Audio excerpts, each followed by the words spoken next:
Should you buy LaMelo Ball's second signature shoe with Puma? No doubt. Let's check them out.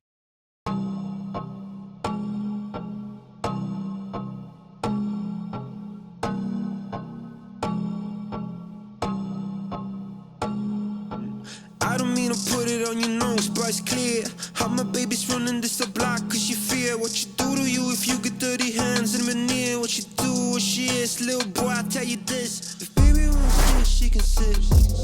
If baby says lit, it's lit. Welcome back to our channel. Today we're going to be breaking down the cushion, traction, support, just all of the performance aspects for the LaMelo Ball 2. But first we'll go ahead and touch on some of the basic info.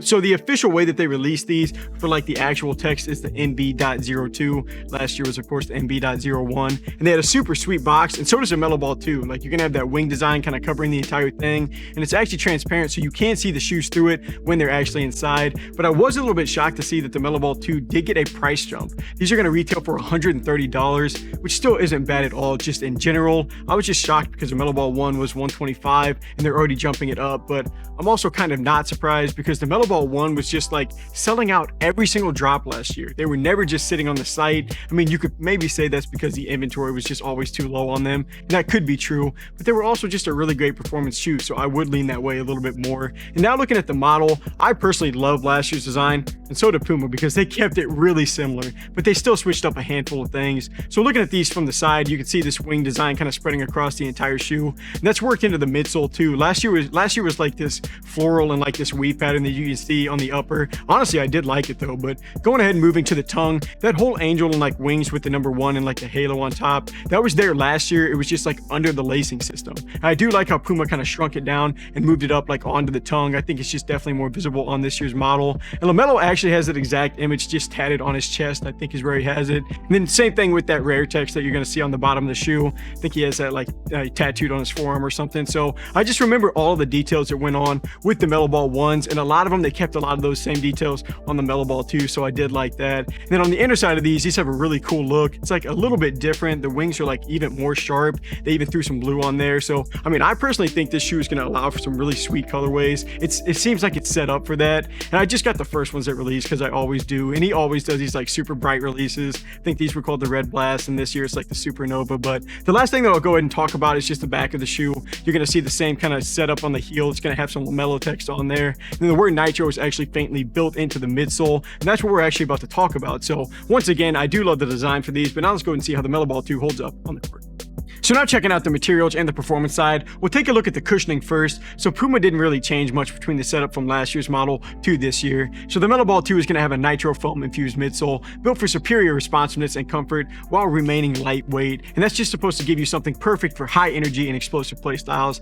That's kind of the cushioning tech. And I mean, last year the LaMelo Ball 1 was amazing. Definitely one of my favorite shoes that I played in. And the LaMelo Ball 2 is going to carry the torch from there. Like, this is just one of those shoes that, I mean, right whenever you're sliding your foot into the shoe, you feel the cushion hitting you from like every single angle. The padding under your foot is really soft. The whole sock liner is just like infused with this plush feel. And at first I thought maybe Puma added like a little bit of spring to the forefoot on these, but the more I played in them, it's not really there. But this is going to just be a more balanced setup, but they just feel great. And the impact protection is really solid. I did play in them outdoors before I went ahead and took them inside. And even on a concrete surface, like, I mean, you can still get that same exact soft feel whenever you're coming down from a jump. And then using our durometer to check out the midsole, just like the firmness of the midsole, these were reading at a 38.5, which is right around the average for basketball shoes, but that is down almost 10 from the LaMelo Ball 1s though. So there is that. But these are like far from average whenever it comes to cushioning. There are not many shoe lines out there that are more comfortable than LaMelo's line right now. So cushioning is a definite plus on these.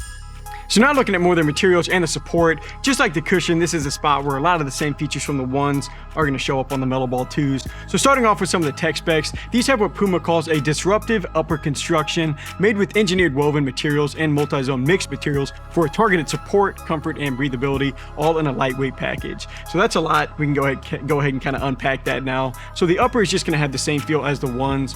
Well, I guess check that. Not entirely, because the 1s didn't have this problem, but on the LaMelo Ball 2s, In the toe region, it kind of creases a little bit weird whenever you're running, like that heel to toe movement. Whenever this like material is like around this bronze piece, it creases a little bit, and it's still not bad. It's noticeable, but I wouldn't go as far as to call it uncomfortable. But there is some creasing in that spot. But aside from that, I mean, these feel really nice, and they got even lighter. A size 10.5 weighs 436 grams, which is going to be on the lighter side, lighter-ish side, I guess, for a mid-top. Definitely not going to be a heavy model, and they are at least down like 30 or 40 grams from the ones. And the support is nice on these too. A lot of times mesh uppers can be a little bit iffy on the support, but this mesh is super layered. It's definitely not a thin feel to the upper, which makes it super nice for like that the metal ball 2s aren't heavy, because with those extra pieces, that could definitely lead to it. And you're also going to have a nice TPU heel clip on the back, kind of where that wing and halo setup is, but you aren't going to see like a lot of actual support features on this model, such as midfoot bands, outriggers, overlays like for the laces to feed through and stuff. And still, it's just a nice supportive feel, like no heel slippage, no unnecessary foot movement. The metal ball 2 just plays nice for both of these categories. Finishing it off with the traction, the pattern on these is a little bit different. Last year they had like some squares, but now you're going to see some feathers at the top, which is apparently a nod to like Melo's wings. But basically the way that Puma describes this is designed to give you full coverage by using an engineered non-slip rubber compound with a feathered tread pattern for enhanced durability and traction, making these ideal for quick cuts and spot up jumpers. So I mean, the metal ball ones last year had some crazy bite. They were a little bit of a dust collector, but I loved the traction. And for whatever reason, sometimes it can be hard to kind of replicate a good performing shoe. Not for Puma. Like, the traction on the Metal Ball 2 is amazing. And I was telling Chase whenever we did our first impressions on these outdoors, like, I think Puma might have the best traction in the game right now. Like, they're using this non-slip rubber compound that has been ridiculous. Like, the Fusion Nitro, the TRC Blaze Court, Rise Nitro, obviously the Metal Ball 2s. Like, these shoes coming out of Puma right now they all have great traction. And just doing our squeak test even proves it. These make a ton of noise on the court and just provide you a really consistent feel. I just haven't slipped once. And then to finish off with sizing, I did go true to size, and this is pretty much the same fit as last year. The width is going to be standard. It's about a thumb's width left over, but the length might be a little bit longer. But I mean, overall, the Metal Ball 2 is almost in a league of their own right now whenever it comes to like signature lines being this well-rounded. Like, it just doesn't have a weakness. And I am glad I got to check them out too, because I am about to do a top 5 shoes to hoop in from 2022.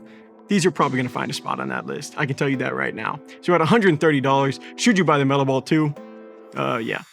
Thank you guys for taking some time to watch. Feel free to throw us a follow or a sub if you like this video. And if you're interested in buying the Metal Ball 2 and you want to support our channel, just click the link here on screen, or we have links down below or in our bio. So feel free to check that out. But until next time, I'm Landon from Shoewear. Peace.